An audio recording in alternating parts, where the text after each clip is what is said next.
Hello, friends. I'm here today with Roger Price, who is a graduate of the University of Chicago Law School and the University of Michigan.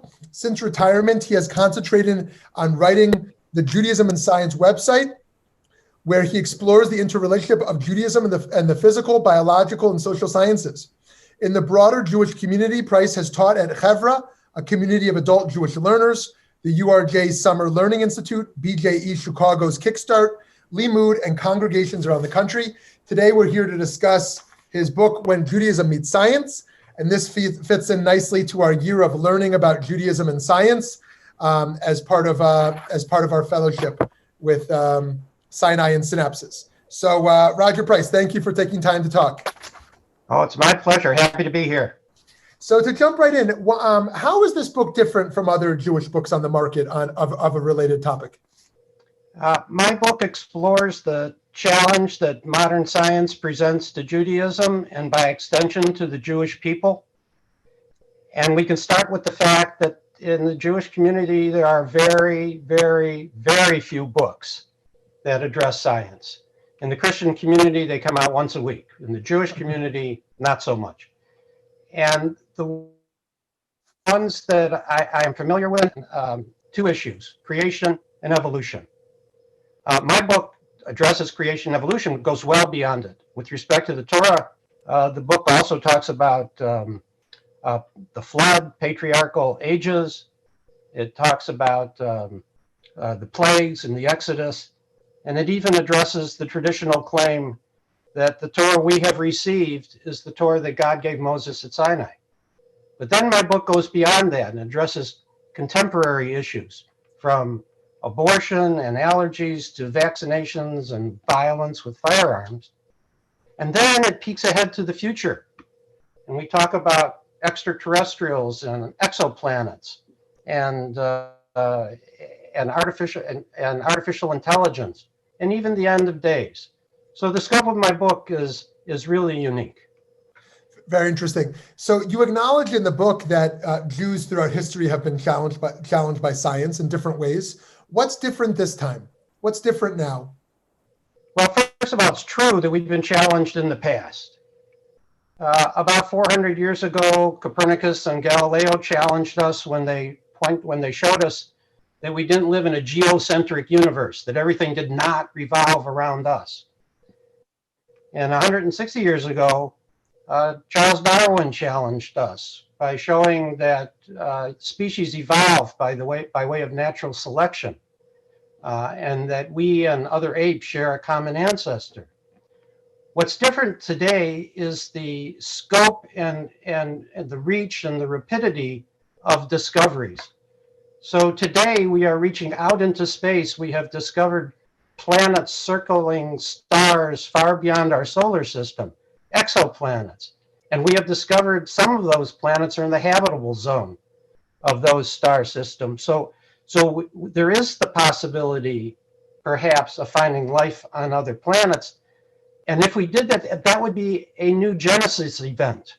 That would be startling and profound. And we've also looked inward to our own bodies. We've mapped the human genome. We have shown genetically how right Darwin was. These are remarkable events. And the second thing that's happened, not only is our science exploding, the second thing is we're different from the Jews pre-Enlightenment. We're different from the Jews 3 generations ago. We live in an age of science. Most of us are well educated. And most of us carry around in our pockets the knowledge of the universe. So if somebody says something that is not credible, we can check it out immediately. Yeah. It's a profoundly different situation. And Judaism, to be resonant and credible, it has to be science consistent. Yeah. So you write that many things happen when Judaism meets science. Many things happen. What's one of those? What's one of those that concerns you? I'll give you 2 sides of the same coin to answer that question.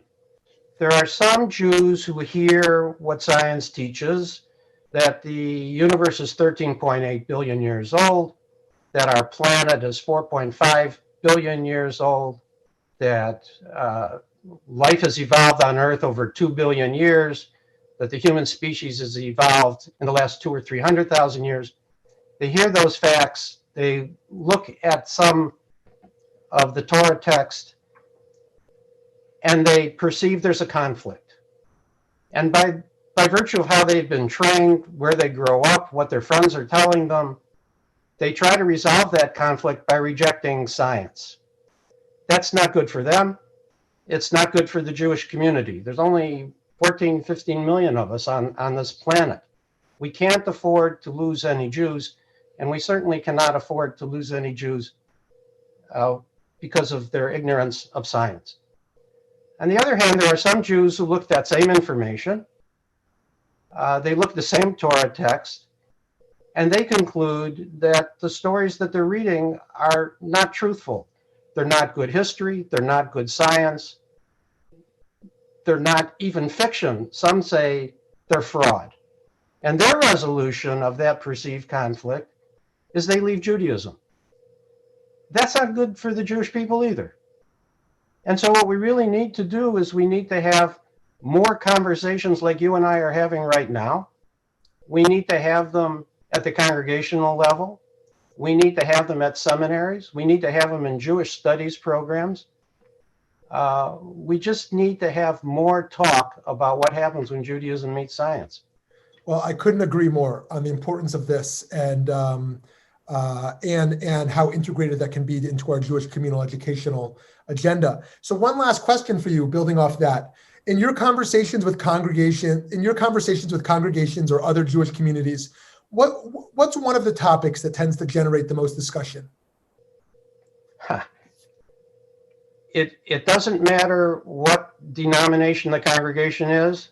It doesn't matter whether it's a small congregation or a big congregation.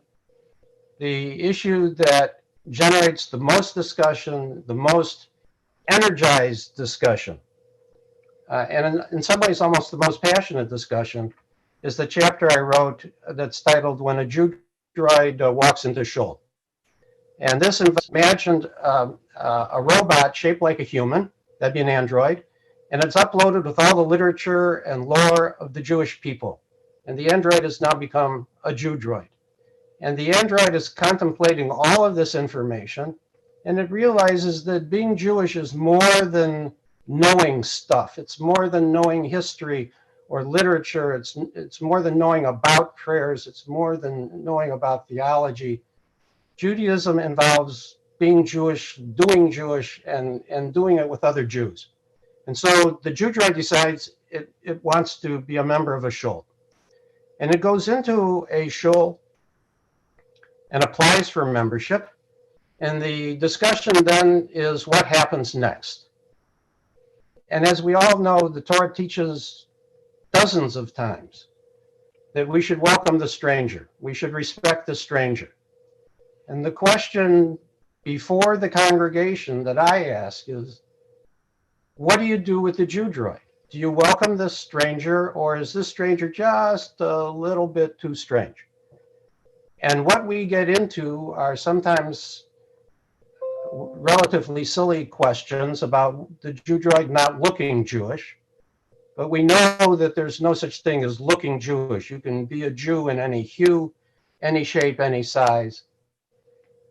And then we get to the more profound questions, which is, what does it mean to be made in the image of God? And what does it mean to really be Jewish?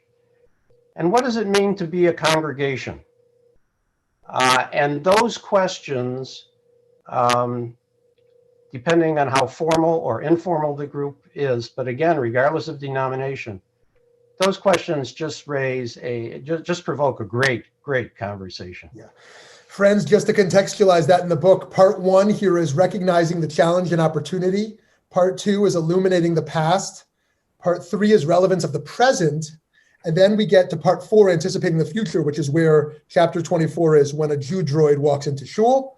And then part 5 is accepting the challenge, embracing the opportunity. I hope you'll check out When Judaism Meets Science. Roger Price, thank you so much.